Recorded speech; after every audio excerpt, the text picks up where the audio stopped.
আমরা যারা সবাই মিলে এই গণ অভ্যুত্থান করলাম, যারা এই গণ অভ্যুত্থান করে যারা আমরা এই নতুন অন্তর্বর্তীকালীন সরকার আনলাম, এর মধ্যে এখন দুটো ভাগে বিভক্ত হয়ে গেল। একজন বলছে যে এটা একটা গণ অভ্যুত্থান, আরেকজন বলছে এটা বিপ্লব। আমি এটা বলতে চাই যে আজকে ছাত্র জনতা যেই গণ অভ্যুত্থান করেছে সেটা বিপ্লবের চেয়েও বড়। শুধু বিপ্লব তো বললেই হবে না, আপনি বিপ্লব করতে হলে সশস্ত্র অস্ত্র হাতে নিতে হয়। কিন্তু বাঙালি ছাত্র জনতা অস্ত্র হাতে না নিয়ে শুধুমাত্র হুঙ্কারের মাধ্যমে একটি 16 বছরের স্বৈরাচারকে দেশ ত্যাগ করিয়েছে।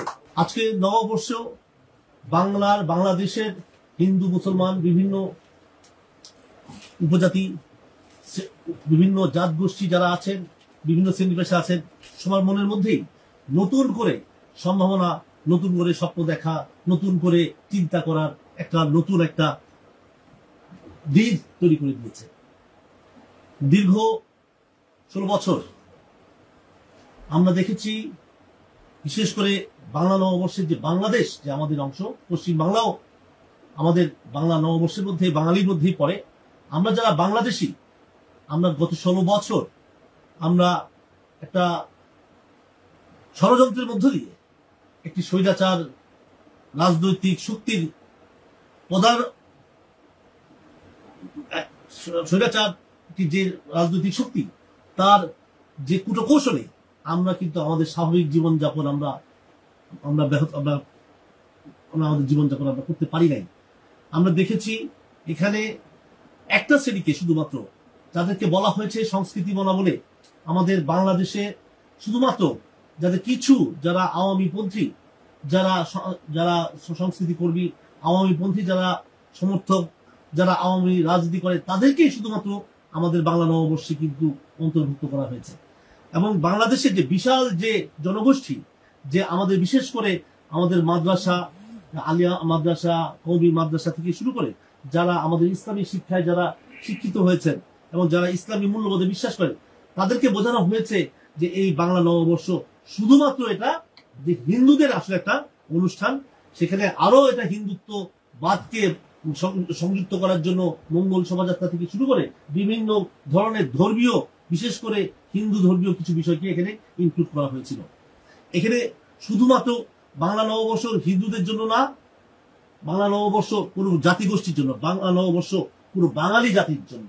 তো এই জন্য আমি এই সরকারকে, এবারের অন্তর্বর্তীকালীন সরকার, প্রফেসর ডক্টর ইউনূসকে, যে প্রধান উপদেষ্টা, যে উনি যে এই মঙ্গল শোভাযাত্রার নাম পরিবর্তন করে আনন্দ শোভাযাত্রা করেছেন, যে আনন্দ যদি আপনি চিন্তা করেন যে আনন্দ মঙ্গলের মধ্যে পার্থক্য হয়, আসলে অনেক পার্থক্য আছে।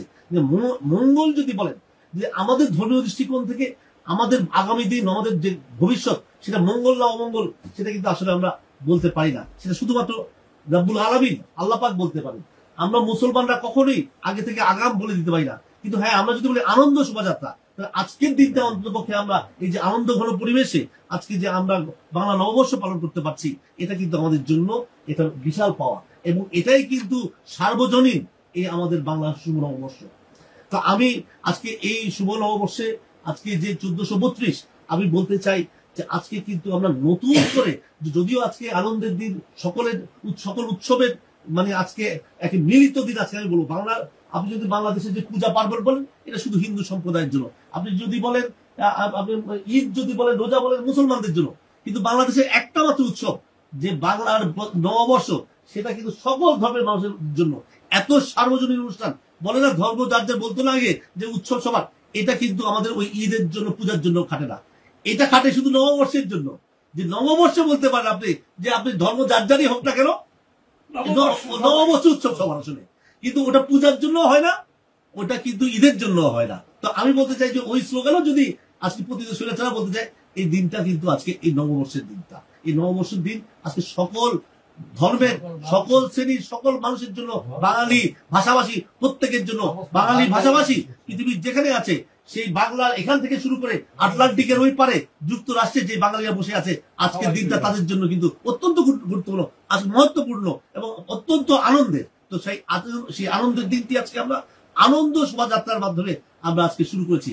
আমরা যারা আজকে নবদা বটমূলে সকালে যেতে পেরেছি, তারা এসো হে বৈশাখ, এই যে গানের মাধ্যমে, রবীন্দ্র সঙ্গীতের মাধ্যমে, রবীন্দ্র যে আমরা শুরু করেছি, এবং আমরা যে আজকে এই যে মুঘল সম্রাট থেকে শুরু করে এই যে আমাদের যে নববর্ষের গণনা সেই শুরু করে হিন্দু মুসলমানদের যে সমন্বয়, আমাদের যে আগের যে বক্তা বলে গেছেন রাজা টোডরমল এবং আমাদের সিরাজি, হ্যাঁ পণ্ডিত সিরাজি, এনাদের যে অক্লান্ত প্রচেষ্টার মাধ্যমে যে বাংলা যে ক্যালেন্ডার আমরা তৈরি করেছি সেটারই কিন্তু আজকে শুরুর দিন পয়লা নববর্ষ। আমরা যারা সবাই মিলে এই গণ অভ্যুত্থান করলাম, যারা এই গণ অভ্যুত্থান করে যারা আমরা এই নতুন অন্তর্বর্তীকালীন সরকার আনলাম, এর মধ্যে এখন দুটো ভাগে বিভক্ত হয়ে গেল। একজন বলছে যে এটা একটা গণ অভ্যুত্থান, আরেকজন বলছে এটা বিপ্লব। আমি এটা বলতে চাই যে আজকে ছাত্র জনতা যেই গণ অভ্যুত্থান করেছে সেটা বিপ্লবের চেয়েও বড়। শুধু বিপ্লব তো বললেই হবে না, আপনি বিপ্লব করতে হলে সশস্ত্র অস্ত্র হাতে নিতে হয়। কিন্তু বাঙালি ছাত্র জনতা অস্ত্র হাতে না নিয়ে শুধুমাত্র হুঙ্কারের মাধ্যমে একটি 16 বছরের স্বৈরাচারকে দেশ ত্যাগ করিয়েছে। তো পৃথিবীর কোন বিপ্লব আমার মনে হয় না যে নিরস্ত্র হয়েছে, কিন্তু বাংলাদেশের একমাত্র বিপ্লব হয়েছে যেটা কোনো অস্ত্রের ব্যবহার হয়নি, শুধুমাত্র হুঙ্কারের মাধ্যমে আমাদের প্রতিনিধি স্বৈরাচার এই দেশ ত্যাগ করেছে। তো আমরা বলতে চাই এই এই এই 24-এর যে গণঅভ্যুত্থান এবং 24-এর যে বিপ্লব, এটাকে ছোট করে দেখার কোনো সুযোগ নাই। অবশ্যই এই গণঅভ্যুত্থান হয়েছে বাংলাদেশের গণতন্ত্র প্রতিষ্ঠানের জন্য, অবশ্যই বৈষম্য দূরের জন্য, অবশ্যই সামাজিক অর্থনৈতিক যে বাংলাদেশের ডিসপ্যারিটি যে বিভাজন আছে সেটাকে একটা স্বাভাবিক জায়গায় আনার জন্য, তবে এবং মূলত সংস্কারের জন্য। কি সংস্কার? মানুষের মানবিক অধিকারের সংস্কার, আইনের শাসন প্রতিষ্ঠা, সুশাসনের প্রতিষ্ঠা, গণতন্ত্র প্রতিষ্ঠার জন্য। এবং পাশাপাশি এটাও সত্য যে একটি নির্বাচনও প্রয়োজন রয়েছে।